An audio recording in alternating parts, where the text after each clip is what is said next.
ಹಾಕಿ ಸುಟ್ಟು 25ಗೆ ಅಧ್ಯಕ್ಷನಾದ ನನಗೆ ಅದ್ದು ಮೀರಿ ಮಾತನಾಡಿದರೆ ಬುದ್ಧಿ ಚೆಲ್ಲಬೇಕಾಗುತ್ತದೆ. ಎಚ್ಚರ. ನಮಗೆ ತಿದ್ದಿ ಬುದ್ಧಿ ಹೇಳಲಿಕ್ಕೆ ನೀವೇನು ತಾಲೂಕದಿಲ್ಲರ. ಹೆಚ್ಚಿಗೆ ಮಾತನಾಡದೆ ದಾಟು ಮೊದಲು ನನ್ನ ಮನೆಯಿಂದ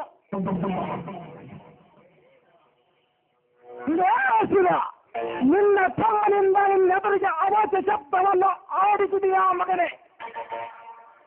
ಎಷ್ಟು ಸೊಕ್ಕ ಬಂದಿದ್ದೇನೆ ನಿನಗೆ. ಬಾಯ್ ಬಿಗಿ ಹಿಡಿದು ಮಾತನಾಡಿ ನನ್ನ ಮನೆಯ ಅನ್ನ ತಿಂದು ಬೆಳೆದಿರುವ ಈ ದೇಹಕ್ಕೆ ಸೊಕ್ಕಿನ ಬಗ್ಗೆ ಮಾತನಾಡಲಿಕ್ಕೆ ನೀನೇನು ನಮ್ಮ ಅಪ್ಪನ ರಕ್ತಕ್ಕೆ ಜನಿಸಿದವನೇ? ಇದು ನನ್ನ ಮನೆ ಅನ್ನ ತಿಂದು ಬೆಳೆದಿರುವ ದೇಹ.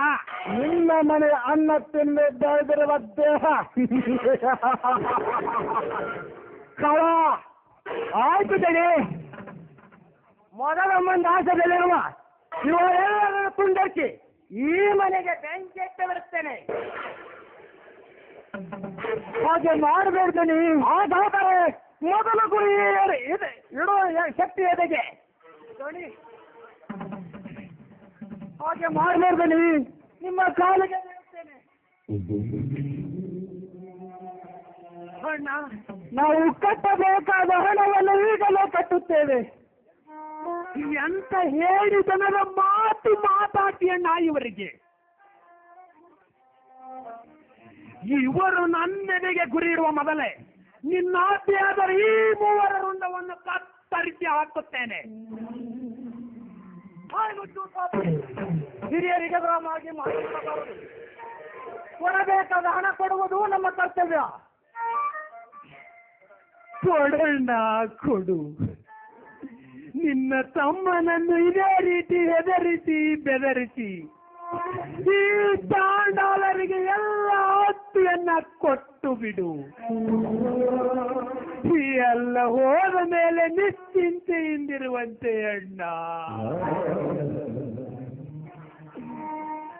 ಅಣ್ಣ, ನಿನಗಿನ್ನೂ ಈ ಗೌಡನ ವರ್ತಮಾನ ಕೇಳಿಲ್ಲ. ಸಮಯ ಬಂದಾಗ ನಾನು ಅದನ್ನು ನಿನಗೆ ತೋರಿಸಿಕೊಡುತ್ತೇನೆ. ಈಗ ಮಾತ್ರ ಕಲ್ಲತ್ತಿವರಿಗೆ ಒಂದು ಕಾಸು ಕೂಡ ಕೊಡಬೇಡ. ಕೊಡದಿದ್ದರೆ ನಿಮಗೆ ಹತ್ತಬೇಕಾಗುತ್ತದೆ.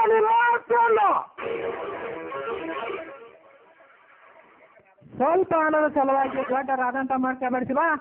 ನೀನ ತಿಳಿದವನಿದ್ದಿದೆ. ಮೇಲಾಗಿ ದೊಡ್ಡ ರೈತ ಬರೆಯಾಗಿ ನಿನ್ನ ತಮ್ಮನೊಂದಿಗೆ ನೀನು ಆ ಚೆಲುವಿನ ಚತ್ತರ್ದಾಗ ಗಣೇಶ ಗಡಿದ್ರ ನೀವು ಹುಚ್ಚರಾಗೋದು ಹಂಗ ಖಂಡಿತ ನೋಡಪ್ಪ ತಮ್ಮ. ಹೆಚ್ಚಿಗೆ ಮಾತು ಮೇಸದೆ ಬಂದ ಕೆಲಸವನ್ನು ಮುಗಿಸಿಕೊಂಡು ತೊಲಗು. ಅದನ್ನು ಬಿಟ್ಟು ಮತ್ತೇನರ ಮಾತೆತ್ತಿದರೆ ನಿನ್ನ ಕತ್ತು ಕೊಯ್ದು ಬಿಟ್ಟೆ ಮಗನ. ರಾಮ ರಾಮ ಶಕ್ತಿ ಮುಂದೆ ಕೈ ಮಾಡಿದರೆ ನಿಮಗೆ ನನ್ನ ಆಣೆಯಾಗಿದೆ. ಕುಲಕರ್ಣಿ ಬರೀ ಮಲ್ಲೊಡೆಗನ ಮಾತನ್ನು ಹಚ್ಚಿಕೊಳ್ಳಬೇಡಿ. ತೆಗೆದುಕೊಂಡು ಬಿಡಿ ನಿಮ್ಮ ಹಣವನ್ನು. ಇದು ಬುದ್ಧಿವಂತರ ಮಾತೇನಪ್ಪ. ಗೌಡ್ರ ಹೋಗ ನೋಡ್ರಿ, ನಾವು ಮೊದಲಾಗಿ ಕೊಟ್ಟು ಬಿಡ್ರಿ. ಹಿಂಗೆ ಯಾಕೆ ಹಾಕತ್ತದ?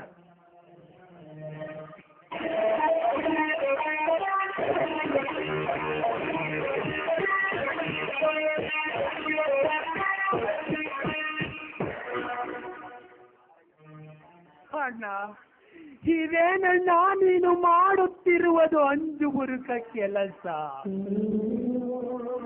ಇದೇ ರೀತಿ ಇವರಿಗೆ ಹೆದರಿ ಬೆದರಿ ಹಣದಿಂದ ಎಷ್ಟಂತ ಹಾಳಾಗುತ್ತಿ.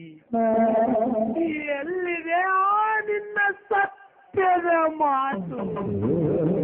ಸತ್ಯದ ಮಾತು ಈ ಕಲಿಯುಗದಲ್ಲಿ ಸತ್ತು ಹೋಗಿದೆ ಸಹೋದರ. ಈಗ ರೈತ ನುಣಬೇಕಾದ ಕರ್ಮದ ಗಂಟು ಮಾತ್ರ ಒಂದೇ ಅಂಟಿಕೊಂಡಿದೆ. ಯಾಕೆಂದರೆ ಭೂಮಿ ತಾಯಿ ಮುಗಿಲೆತ್ತರ ಬೆಳೆದು ನಿಂತರು, ಮನ ತುಂಬ ದವಸದಾನ ತುಂಬಿಕೊಂಡರು. ಅದು ಎಲ್ಲ ಕಟುಕ ಶ್ರೀಮಂತರ ವಶವಾಗುತ್ತಿರುವುದೆಂದಾಗ ನಿನಗೆ ನಾನೇನೆಂದು ಉತ್ತರಿಸಲಿ ನನಗೊಂದು ತಿಳಿಯದಾಗಿದೆ. ಇನ್ನು ಈ ರೈತ ಮುಂದೆ ಎಂತ ಗಂಡಾಂತರ ಎದುರಿಸುವನೋ ಆ ಭಗವಂತನಿಗೆ ಗೊತ್ತು. ವಿಧಿಗೆ ನಾವು ಎದುರಾಗಿ ನಿಲ್ಲಲೇಬೇಕಣ್ಣ. ಹಾಗೆ ಎದುರುತ್ತಾ ಕುಳಿತರೆ ಈ ಜೀವವನ್ನು ಅದು ನಿರ್ಜೀವ ಮಾಡುವವರೆಗೂ ಅದನ್ನು ನಮ್ಮನ್ನು ಬಿಡುವುದಿಲ್ಲ. ಶಿವ ಸತ್ಯರ ಮನೆ ಅಂದ್ರೆ ಇದೇ ಏನ್ರಿ? ಹೌದು ಬನ್ನಿ ಸಾಹೇಬ್ರೆ. ಏನು ಬೇಕಾಗಿತ್ತು? ಬರಬೇಕಾದ ಬಾಕಿ ಬರೋದಿತ್ತು, ಅದಕ್ಕೆ ಬಂದೆ. ಅಂದ್ರೆ ಗಿಂದ್ರೆ ಏನೋ ತಿಳಿಸಿ ಹೇಳಬೇಕು ನಿಮಗ. ನಮ್ಮ ಕೈಯಲ್ಲಿ ಪುಸ್ತಕ ನೋಡಿದ್ರೆ ಗೊತ್ತಾಗಲ್ವೇ ನಿಮಗೆ? ನಾನು ನಿಮ್ಮ ಮಂಡಳಿಗೆ ಹೊಸದಾಗಿ ಬಂದ ವಸೂಲಿ ಕಾರ್ಡ್ ಅಂದರೆ ಅಕೌಂಟೆಂಟ್. ಈಗ ನಿಮ್ಮ ಮನೆ ಪಟ್ಟಿಗೆ ಬಾಕಿ 4 ವರ್ಷದಿಂದ ನಿಂತಿದೆ. ವಸೂಲಿ ಮಾಡೋದಕ್ಕೆ ಬಂದಿರುವೆ. ಏನು ಹೇಳುತ್ತೀರಿ ಸಾಹೇಬ್ರೆ ನೀವು? ನಾವು ಪ್ರತಿ ವರ್ಷ ಕಟ್ಟಬೇಕಾದ ಅಷ್ಟನ್ನು ಪ್ರಕಟವಾಗಿ ಕಟ್ಟುತ್ತಾ ಬಂದಿರುತ್ತೀರಿ. ನೀವು ಇದರಲ್ಲೇನೋ ಮೋಸವಿದೆ. ತಮ್ಮ ಮೋಸ ಮಾಡಾಟ ನಾನೇನು ಪಂಚಾಯತಿ ಪ್ರಬಲವ? ನಾ ಸೋತು ಮೋಸ ಮಾಡಿದ್ರಿ. ನೀವು ತುಂಬ್ತ ಬಂದ್ರೆ ಮೊದಲನೇ ಅವರು ಎತ್ತಿ ಹಾಕಿದ್ದಾರೆ. ಈಗ 8,000 ರೂಪಾಯಿ ಕೊಟ್ಟು ಪಾವತಿ ಅರ್ಜಿ ಮಾಡಬೇಕಮ್ಮ. ತಂದೆ ಗುರು ಗಂಗಾಧರ ಮೂರ್ತಿಯೇ, ಎಂತ ಸಂಕಟದಾಗ್ಲೂ ಪರೀಕ್ಷೆಯಲ್ಲಿ ತಂದು ಸಿಲುಕಿಸಿದೆಯೋ ತಂದೆ ನನ್ನನ್ನು. ಸಾಹೇಬ್ರೆ, ಸತ್ಯವಾಗಿಯೂ ನಾನು ಹಣವನ್ನು ತುಂಬಿರುತ್ತೇನೆ. ಬೇಕಾದ್ರೆ ಪಾವತಿ ತಂದು ಕೊಡುವೆ.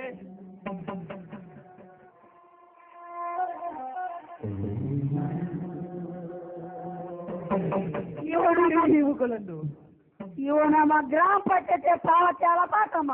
ಇವು ನಕಲಿ ಪಾವತಿ. ಆ ಚಾಂಡಾಳ ನಿಮಗೆ ಮೋಸ ಮಾಡಿ ಹಣ ಎತ್ತಿ ಹಾಕಿದ್ದೇನೆ. ಈಗ ಮಾತ್ರ ಹಣ ತುಂಬಲೇಬೇಕು. ಎಲ್ಲ ಮೋಸಗಾರ ನನ್ನ ಮಗನೇ. ಅಣ್ಣ, ಅವನ ಆರಂಭವನ್ನು ಮೊದಲು ಪತ್ತೆ ಹತ್ತು. ಅವನೆಲ್ಲಿದ್ದರೂ ಸರಿ, ಆ ಹಣವನ್ನು ನಾನು ವಸೂಲಿ ಮಾಡುತ್ತೇನೆ. ಅವನೆಲ್ಲಿರುವನು, ಯಾವ ಕಡೆ ಇರುವನು ಯಾರಿಗೆ ಗೊತ್ತಪ್ಪ? ಕಾಲ ನಿಯಮದ ಎದುರಾಗಿ ಬಡ ರೈತನ ಜೀವ ಹಿಂಡುತ್ತಿರುವಾಗ ಯಾರೇನು ಮಾಡಲು ಸಾಧ್ಯ?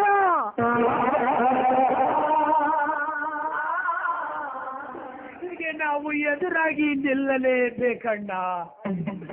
ಹಾಗೆ ಹೆದರುತ್ತಾ ಕುಳಿತರೆ ಈ ಜೀವವನ್ನು ನಿರ್ಜೀವ ಮಾಡುವವರೆಗೂ ಅದು ನಮ್ಮನ್ನು ಬಿಡುವುದಿಲ್ಲ.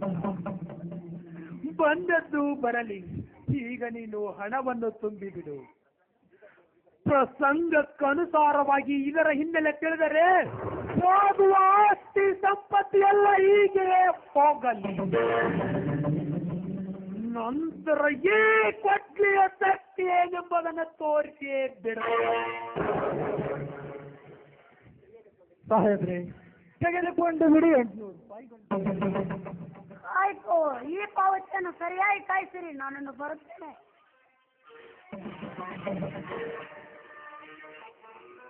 ಸಹೋದರ, ಇದೇ ರೀತಿ ಅನ್ಯಾಯವಾಗುತ್ತಾ ಹೋದರೆ ಎಂಟು ಬದುಕಬೇಕು ಈ ರೈತ. ಎಂಟು ದೊರೆಯಬೇಕು ಈ ರೈತನಿಗೆ ಸ್ವಾತಂತ್ರ್ಯ. ಸ್ವಾತಂತ್ರ್ಯ ಸಂಗ್ರಾಮ ಕಟ್ಟುವ ಸಮಯ ಬಂದೇ ಬರುತ್ತದೆ ಅಣ್ಣ.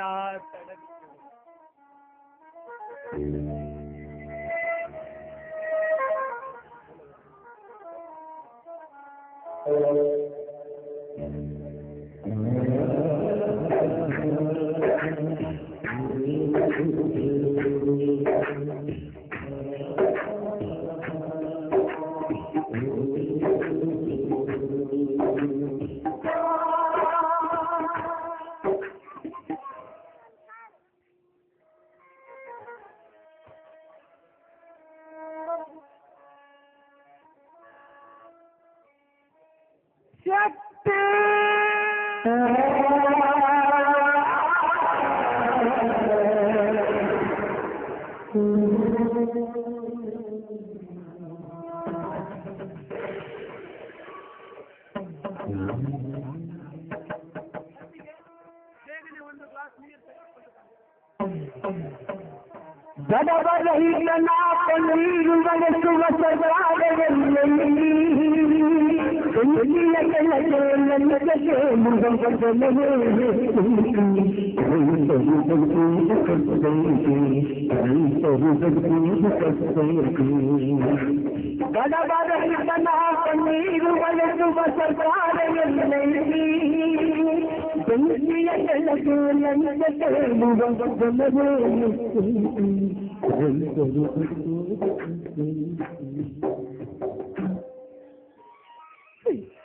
ಏನಾಯ್ತು ನಿಮ್ಮ ಭಾವನೆ?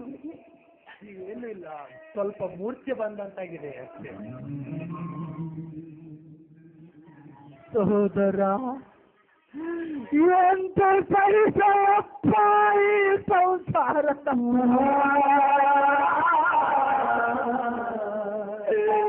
ಬೆಳೆಯಲ್ಲ ಸತ್ತು ಹುಟ್ಟಿ ಬಂದದರಲ್ಲಿ ಕೇವಲ 4,000 ರೂಪಾಯಿ ಹಣ ಕಟುಕ ನೌಕರರ ಪಾಲಾಯಿಸಲ್ಲಪ್ಪ.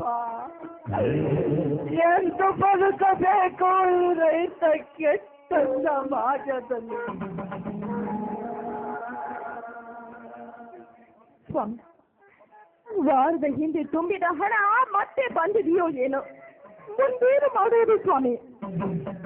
ಏನು ಮಾತನಾಡದಷ್ಟು ನಿರ್ಗತಿಕನಾಗಿ ಬಿಟ್ಟಿದ್ದೇನೆ.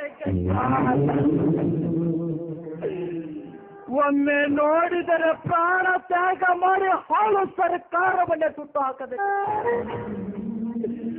ಏನು ಮಾಡಲಿ ಎಂದು ಸಹಿಸಿಕೊಳ್ಳಲಿ. ಓ ತಂದೆ ಗುರು ಗಂಗಾಧರ ಮೂರ್ತಿಯೇ, ಈ ರೈತನ ಪ್ರಾಣವನ್ನು ಅನ್ಯಾಯವಾಗಿ ಹಿಂಡುತ್ತಿರುವುದು ನಿನಗೆ ಸರಿ ಕಾಣುತ್ತಿದೆ. ಬೆಳೆದುದರಲ್ಲಿ ಎಳೆದುಳಿದ ಹೊಟ್ಟೆ ಪಾಡಿಗಿಟ್ಟ ಹಣ ಕಟುಕ ನೌಕರರ ಪಾಲಾಯಿತಲ್ಲಪ್ಪ. ಎಂದು ಬದುಕಬೇಕು ಈ ರೈತ ಕೆಟ್ಟ ಸಮಾಜದಲ್ಲಿ? ರೈತನೇ ಜಗದ ಅನ್ನದಾತನೆಂದು ಹೇಳಿದ ನಿನ್ನ ನುಡಿ ಇಂದು ಈ ರೈತ ಜಗದ ಲಂಚ ಕೋರರಿಗೆ ಅನ್ನದಾತನಾದನೆ. ಹೇಳು ತಂದೆ,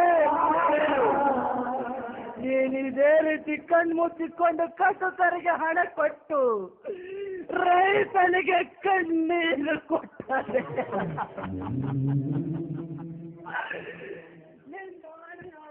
ಈ ರೈತ ಉದ್ಧಾರ ಆಗುವುದಿಲ್ಲ. ಜೋಡತ್ತು ಕಟ್ಟು ಬಿತ್ತು ಬೆಳೆದ ಈ ರೈತ ಇಂದು ನಿನ್ನ ಕಣ್ಣೆದುರಿನಲ್ಲೇ ಮಣ್ಣಾಗುತ್ತಿದ್ದಾನೆ. ಕಣ್ತೆರೆದು ನೋಡು ತಂದೆ ಈ ರೈತನನ್ನು.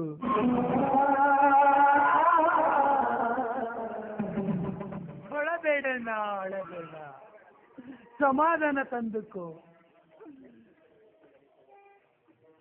ಎಂತೂ ಸಹಿಸಿಕೊಳ್ಳಲು ಸಹೋದರ.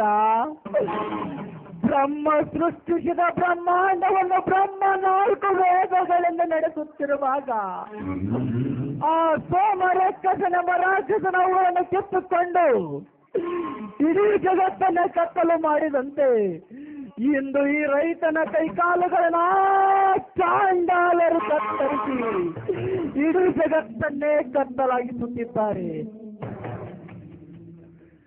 ಅದನ್ನೆಲ್ಲ ನೀನು ಮನಸ್ಸಿಗೆ ಹಚ್ಚಿಕೊಳ್ಳಬೇಡಣ್ಣ, ಅದಕ್ಕೆಲ್ಲ ನಾನು